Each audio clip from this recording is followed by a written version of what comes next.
7 days, 7 nights, and with every mile bringing him closer to home, something crawled beneath Prince Bharata's skin like a living thing. I'm just someone who finds these ancient stories extremely beautiful. And what you're about to witness, how a brother's love can move entire civilizations, will leave you breathless.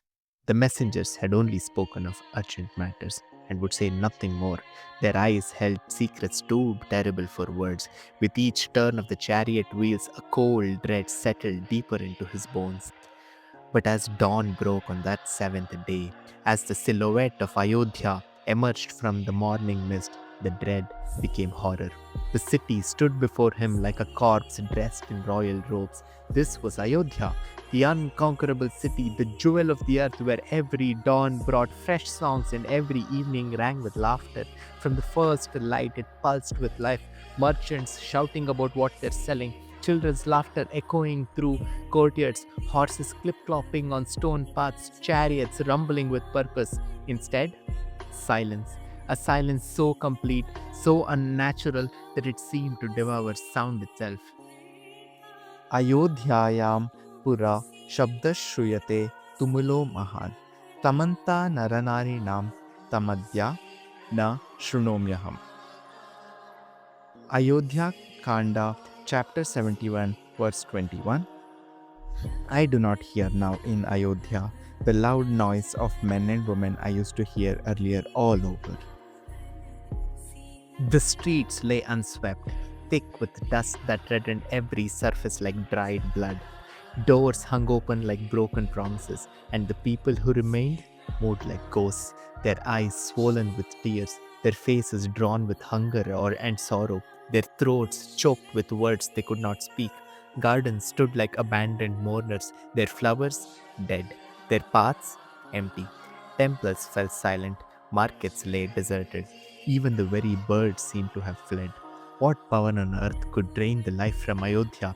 What catastrophe could transform the heartbeat of civilization into this hollow, echoing nightmare? As Bharata's chariot rolled through the streets that felt like a graveyard, one terrible truth became clear.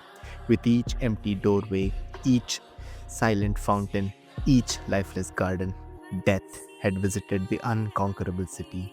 But whose? The palace corridor stretched before Bharata like the throat of some great beast. His footsteps echoed like funeral drums in the emptiness. The king's quarters, usually bustling with ministers and courtiers planning the day's governance, stood abandoned. Where was everyone? Where was his father?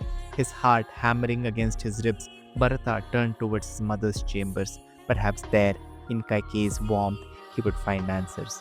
Perhaps there, this walking nightmare would finally end. He pushed the doors open. For one shining moment, the horror lifted. Kaikeyi's face bloomed with pure joy at seeing her son. She leaped from her golden seat, eyes bright with happiness. Here was love. Here was warmth. Here was the mother who had kissed his wounds and sung him to sleep under starlit skies.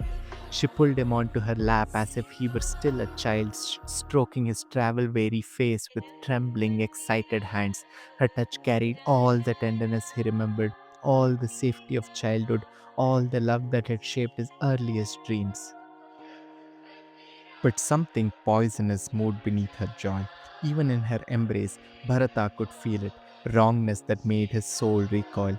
This wasn't the joy of a mother welcoming her son home.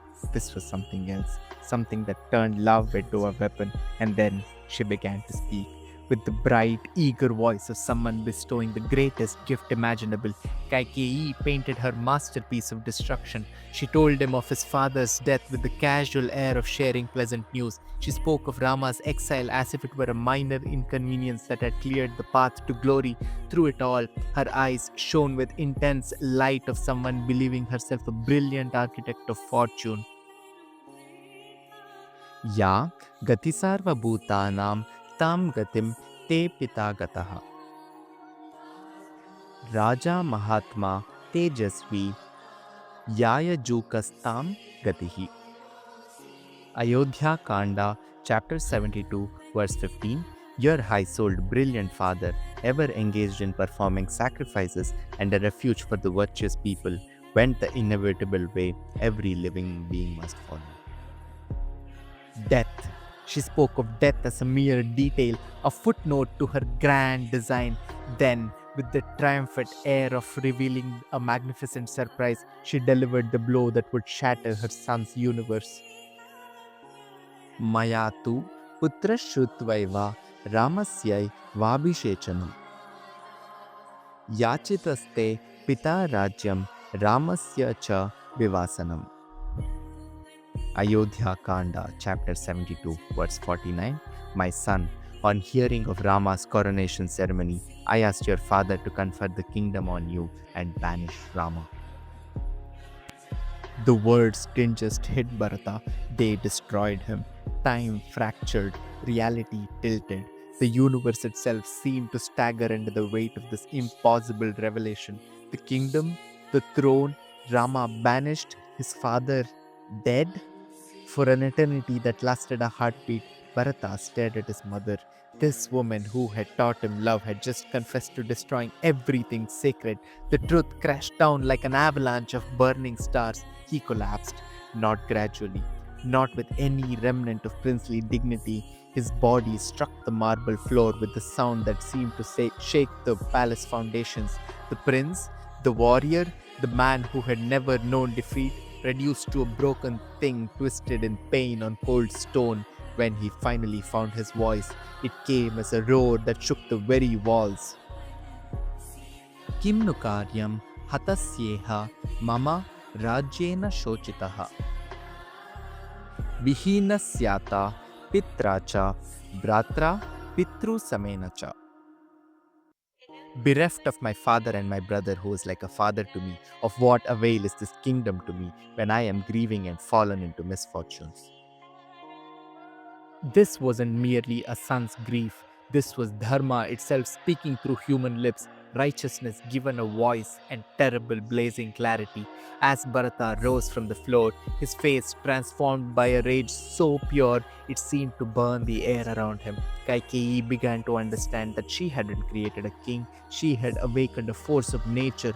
The fury pouring from Bharata wasn't the petty anger of a disappointed prince, it was righteous wrath of justice betrayed, of love violated, of everything sacred trampled underfoot.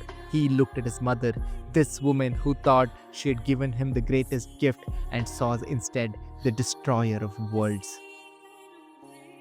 In her twisted logic, she secured him a throne. In his blazing clarity, he saw that she'd built him a monument to killing his own brother, fashioned him a crown from his father's bones, and expected gratitude. The kingdom she offered wasn't a prize, it was a curse, soaked in his family's blood, stained with honor's destruction. What is power without righteousness? What is a crown without love? What is a throne built on the graves of everything beautiful? Between mother and son, two universes had collided with the force of celestial bodies destroying each other. One, where power was an end in itself, where ambition justified any means, where love could be weaponized into destruction. Another, where love meant sacrifice, where power meant service, where the greatest victory was preserving what is right and what is true, even at the cost of everything. Between these worlds, there could be no bridge, no compromise, no peace, only the shattering sound of a son's heart breaking as he realized that the woman who had given him life had become the architect of the death of everything beautiful. The sun rose on the 14th day like a question mark painted across the sky. In Ayodhya's great assembly hall, the kingdom's most powerful men gathered with a desperate purpose: crown a king and end the chaos devouring their world. They came bearing sacred objects for the coronation ceremony: golden vessels filled with sacred waters, royal crown, and jewels that had crowned generations of Ikshwaku kings. They came with arguments polished to perfection, with law and tradition organized like an army. The kingdom couldn't remain without a leader. Bharata was the rightful heir, and the time for grief had passed. But facing the prince in that magnificent hall, seeing the hollow devastation in his eyes, they realized they weren't addressing a man eager for power. They stood before someone who had been burned clean by truth, for whom Their glittering crown had become an instrument of torture. When Vasishta, the great sage, rose with all of heaven and earth's authority behind his words, painting pictures of prosperous reign, the prince's response wasn't a measured political reply. It was the roar of absolute moral clarity. ज्येष्ठस्य राजता नित्यमुचिता हि कुलस्य नः नैवं भवन्तो मां वक्तुमर्हन्ति कुशला जनाः. Ayodhya Kanda, chapter 79, verse 7. It has been the tradition in our race that the eldest son alone should always inherit the kingdom. It does not behoove intelligent people like you to tell me otherwise.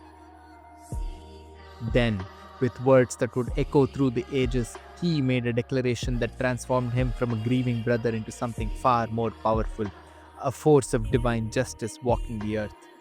Our eldest brother Rama shall become the king. As for me, I shall dwell in the forest for 14 years. This wasn't negotiation. This was divine law being proclaimed by someone who would rather die than violate it. But here was the moment that revealed the true leader. Bharata looked around that hall and saw something power hungry men could not, a kingdom drowning in heartbreak. His people weren't just grieving a king, they were mourning their beloved Rama, torn from them by treachery. While others saw only the throne to be filled, Bharata saw souls that needed healing. Yujyatam mahati sena chaturanga mahabala anayishyamyaham jeshtham brataram raghavam vanat. Ayodhya Kanda, chapter 79, verse 9. Let the great and the powerful army be gathered. I will bring back my eldest brother Rama from the forest. What followed wasn't the gathering of an army. It was the transformation of grief into purpose, despair into devotion, a broken kingdom into a living prayer. Word spread through Ayodhya like wildfire. What emerged was something that the world had never seen, a nation rising as one, not to conquer, but to restore what was right. 9,000 elephants, 60,000 chariots, 100,000 horses, but more than that, every heart that had been ever touched by Rama's love.